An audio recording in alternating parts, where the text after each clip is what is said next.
Sina Gerard yatubwiye ibintu byiza, ahubwo divayi akora aho kugira ngo batumenyere niba ari divayi nziza, ndetse abakoresha za divayi aba ariyo bayoboka, maze byagera ku gihugu cyacu cy'u Rwanda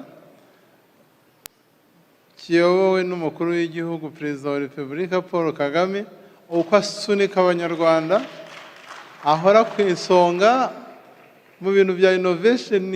Ndamureba nanjye nkumva tugomba kujyana igihugu cyacu cy'u Rwanda.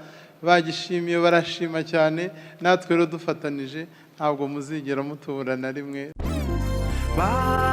Banyarwanda namwe mutuye isi, aho turi hose tunywa agashya.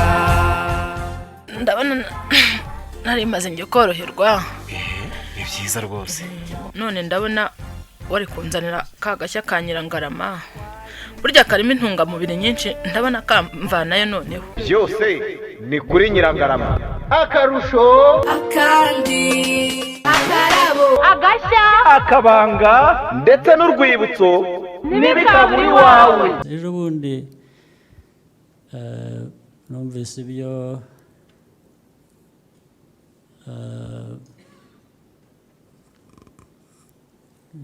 abantu bamwe bikorera batubwiye. Sina Gerard yatubwiye ibintu byiza, ahubwo agerageza gukora, ahubwo atubwira n'abakabaye bamufasha ukuntu bitambika imbere bakabi divayi akora aho kugira ngo batumenyere niba ari divayi nziza, ndetse abakoresha za divayi aba ariyo bayoboka, umunyarwanda buri ntuza abona icyo yayikoreye kivamo, ahubwo bagashoka divayi z'ahandi wenda zishobora kuba ziri no hanyuma ku buziranenge bw'iyakora. Urumva turakora ibintu binyuranye n'ibyo dukwiye kuba dukora. Ubundi RDB n'abandi bari bakwiye kuba bamenya batari ku uyu muntu ibintu akora byo kwanza ni bizima, ni byiza, bakamufasha, ndetse basanga atari bitujuje ubuziranenge bakamufasha kubuzamura, ahubwo kugira ngo bimere neza, yunguke n'igihugu cyunguke. Ubwo hari abantu benshi rero bari muri bo bafite ibitekerezo bari butubwire magambo make, minota nk'ibiri gusa umuntu ashobora kuvuga ibintu byumvikana byubaka akararangije. Tukagira product izwi ku izina rya Karabo, zo ni biswi. Tukagira kandi n'amazi, tuzi neza ko amazi ari ubuzima. Muri rusange ni byinshi binyuranye mu bintu dukora, nuko ibyingi byo mu by'ibanze, ariko n'ibindi bigakurikira. Iyo tuvuga kacu, Nyakiwacu, akaryoshye, akanozo, ibi byose ni product zose z'igihugu cyacu, iz'umunyarwanda ahinga, kandi inganda dufite tubikoramo akaba ari iz'abanyarwanda, iz'umunyarwanda, ariko byose bigira mu bwinshi kuko byose ni imikoranire myiza, duhereye ku miyoborere myiza iduha umwanya wo kubona ukuntu yisanzura agahanga ibitunga abanyarwanda, yaba ari mu mirire, iminywere cyangwa no mu rwego rw'ubukungu. Maze kugera kuri ibi rero nicyo cyatumye nshyiraho n'ishuri College Fondation Sina Gerard, kugira ngo ubwo bwenge Imana yampaye mu byo nize nanjye ndebe uko nzabisigira abandi, sinjye mvuga ngo urubyiruko ngo muzagira ikirenge mu cyacu ntarabigizemo uruhare. Numva muri ubwo bufatanye n'abanyarwanda, kuko n'ubundi bikorwa dukora, yaba ubuhinzi n'ubworozi cyangwa se na business muri rusange, ducuruza ibintu ari byo twohereza mu mahanga cyangwa ari byo tuvanayo, byose ahanini dushingira ku banyarwanda, ariyo made in Rwanda. College Fondation Sina Gerard rero niyobora n'irerero umwana w'umunyarwanda azamukiramo, akaba afite indangagaciro z'umunyarwanda, indangagaciro za gikristo.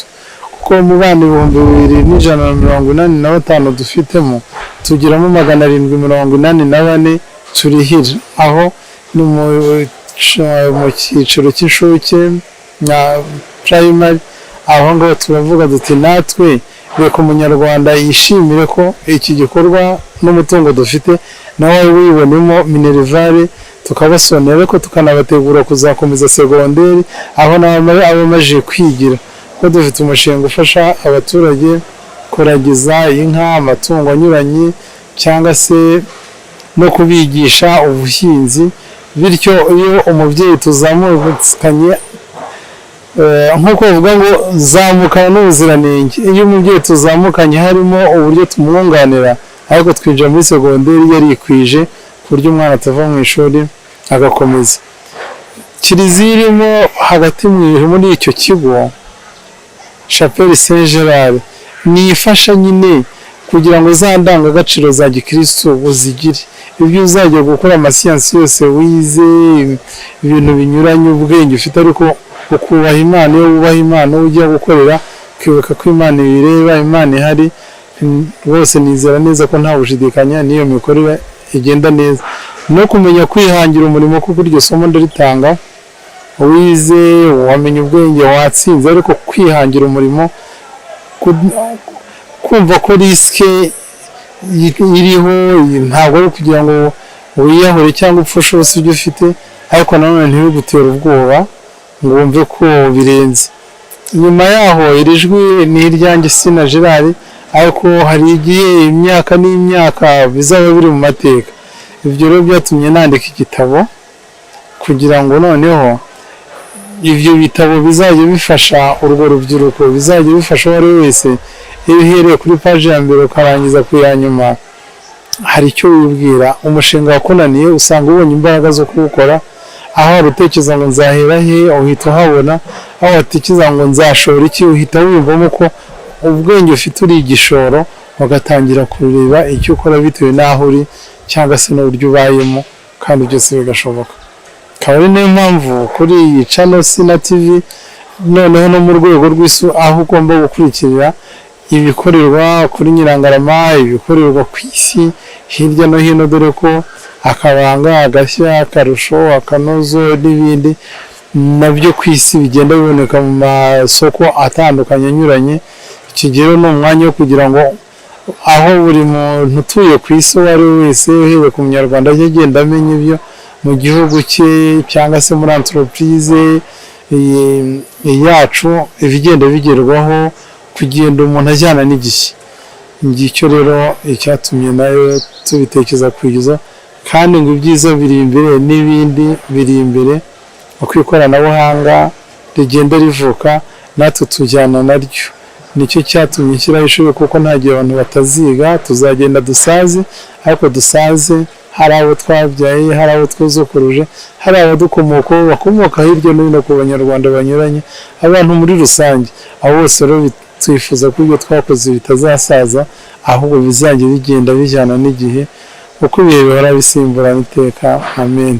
Ikaze kuri Nyirangarama igihe cyose, n'abaje gusura turabishimiye kandi turabategereje.